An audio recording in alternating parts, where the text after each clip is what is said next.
और एक मोरल देखने के लिए मिलता है। तो स्टोरीज़ कितने तरीके की होती है?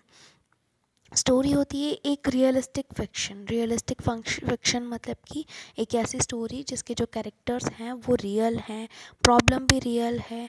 और फिक्शन मतलब ऐसा कुछ जो कि उसके बारे में हम इमेजिन कर रहे हैं। तो रियलिस्टिक मतलब ऐसा लगे जो लाइफ के बारे में ट्रू हो सके, और फिक्शन मतलब कि हमारी इमेजिनेशन। तो उससे रिलेटेड स्टोरी हम लिख सकते हैं।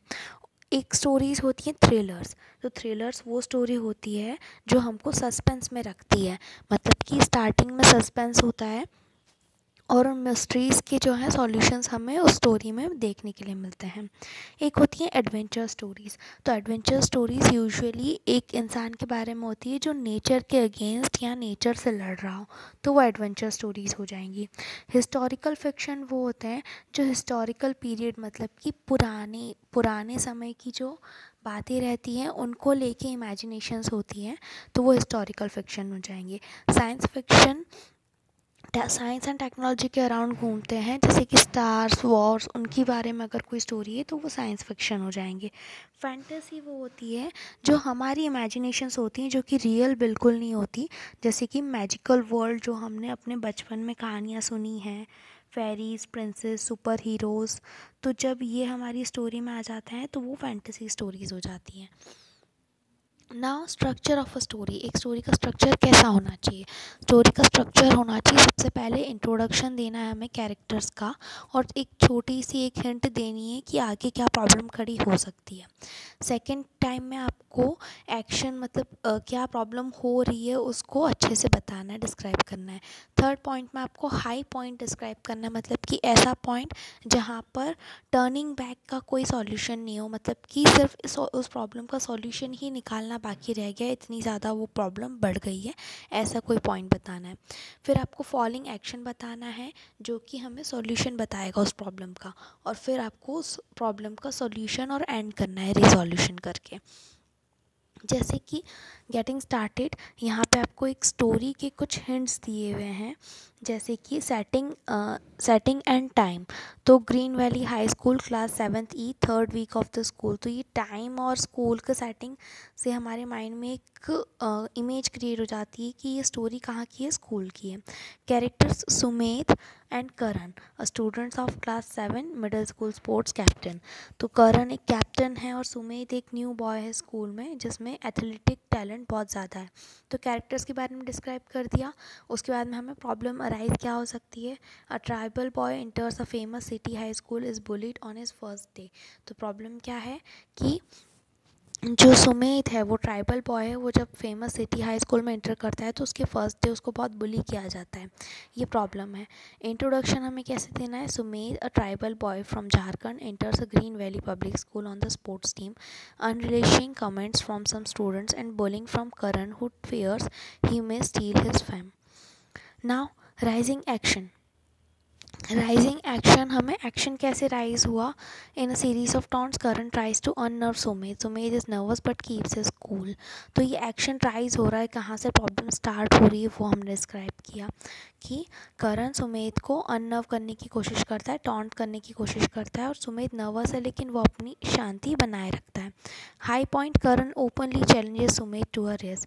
करण सुमेध को ओपनली चैलेंज कर लेता है एक रेस के लिए, तो ये हाई पॉइंट आ गया जहाँ पे there is no looking back.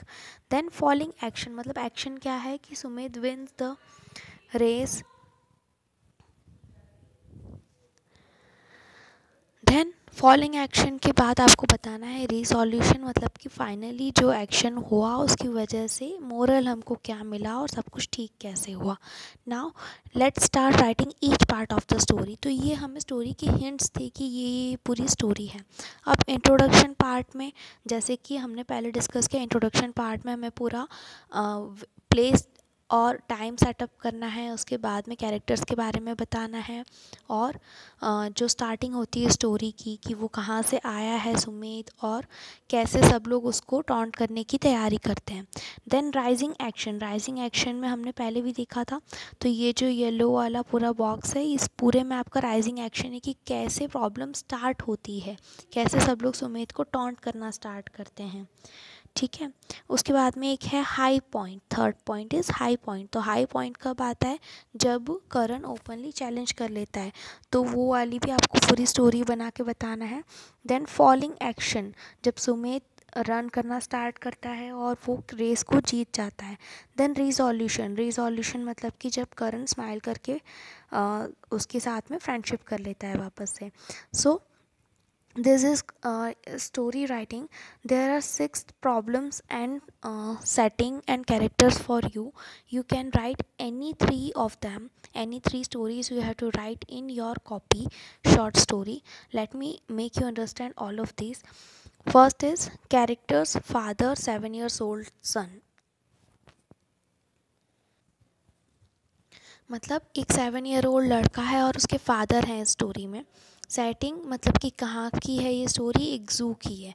Problem: a cage with bars that have been pulled open. तो प्रॉब्लम क्या है कि बार्स के साथ में एक केज, एक पिंजरा है जिसको खुला छोड़ दिया गया है। तो इस प्रॉब्लम से आपको इमेजिन करके एक स्टोरी क्रिएट करनी है। Second is characters: 2 12 years olds, मतलब 12 ईयर ओल्ड्स के 2 बॉयज़ हैं। सेटिंग क्या है, द पार्क, पार्क में प्रॉब्लम है अ bag full of money found on a bench, एक बेंच पे उनको एक बैग मिलता है जो कि फुल ऑफ मनी है। Third is character: 15 year old passengers, 15 year old एक लड़का है और पैसेंजर्स हैं उसके साथ में। सेटिंग: अ प्लेन, प्लेन मतलब एक प्लेन फ्लाइट में है वो लोग, और प्रॉब्लम क्या है, the pilot must make an emergency landing on water. तो पायलट को वाटर के ऊपर एक इमरजेंसी लैंडिंग करनी पड़ रही है और करनी ही पड़ेगी। सो this is problem. Fourth one is characters: a milkman, a cow. Setting है आपकी अ डेयरी शेड।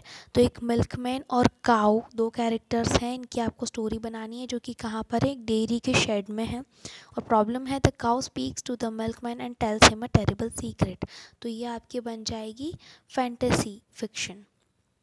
देन कैरेक्टर्स हैं नेक्स्ट वाली में: 2 14 year olds a school teacher, मतलब कि 2 14 year old के चिल्ड्रन हैं और एक स्कूल टीचर है। इन तीनों कैरेक्टर्स के साथ में अ रेनी डे, एक रेनी डे के टाइम पर प्रॉब्लम है अ ड्रेंच्ड नोटबुक, नोटबुक जो है वो गीली हो जाती है बारिश में। तो इस प्रॉब्लम के ऊपर आपको एक स्टोरी क्रिएट करनी है। नाउ नेक्स्ट है characters: 4 boys playing football, 4 boys हैं जो कि फ़ुटबॉल खेल रहे हैं। सेटिंग है a parking lot, parking lot में फ़ुटबॉल खेल रहे हैं। Problem: a shattered windscreen, shattered windscreen मतलब कि एक वाइंड स्क्रीन हवा का झोंका आता है। तो ये प्रॉब्लम है। नाउ आपको स्टोरीज़ लिखनी है 3 प्रॉब्लम्स के ऊपर। सो फर्स्ट आपको ये सेकंड वाला करना है, 2 12 year olds the park bag full of money found on a bench. Second आपको करना है मिल्कमैन एंड अ काऊ वाला, a dairy shed. So second, fourth and एक और आपको करना है फिफ्थ वाला, 2 14 year olds a school teacher, a rainy day, a drenched notebook. तो इन तीनों क्वेश्चंस के ऊपर आपको स्टोरी बनानी है। You must make N story. And in your practice book, your homework is My Turn 5. What is the scariest experience you have ever had? Use this base for the short story. Outline the characters, settings and plot in a grid and flesh out the story in about 500 words. आपको सबसे ज़्यादा डर किस incident से लगा था, जो आपका सबसे ज़्यादा स्कैरी एक्सपीरियंस था, उसको एक शॉर्ट स्टोरी के बेसिस पे आपको आउटलाइन करना है। उसमें कितने कैरेक्टर्स थे, वो कहाँ पर हुई थी, वो सेटिंग में आ जाएगा, और प्रॉब्लम क्या हुई थी वो आपका प्रॉब्लम में आ जाएगा। रीडिंग एंड कॉम्प्रेंसेशन में स्टूडेंट्स आपको एक अनसीन पैसेज दिया हुआ है, इस अनसीन पैसेज को आपको सॉल्व करना है। How many types of indoor games are there, name them and give 2 examples of each. तो माय टर्न 6 में आपको जो क्वेश्चन दिया है, कितने टाइप के इंडोर गेम्स होते हैं, कैरम होता है, लूडो, तो ये जितने भी इंडोर गेम्स होते हैं ये सब हमें यहाँ पर लिखना है। My turn 7, there are write 3 advantages of indoor games, indoor games के 3 एडवांटेजेस आपको लिखने हैं। So this is also your homework. Okay, so students, do the story writing in your copy and send me till tomorrow.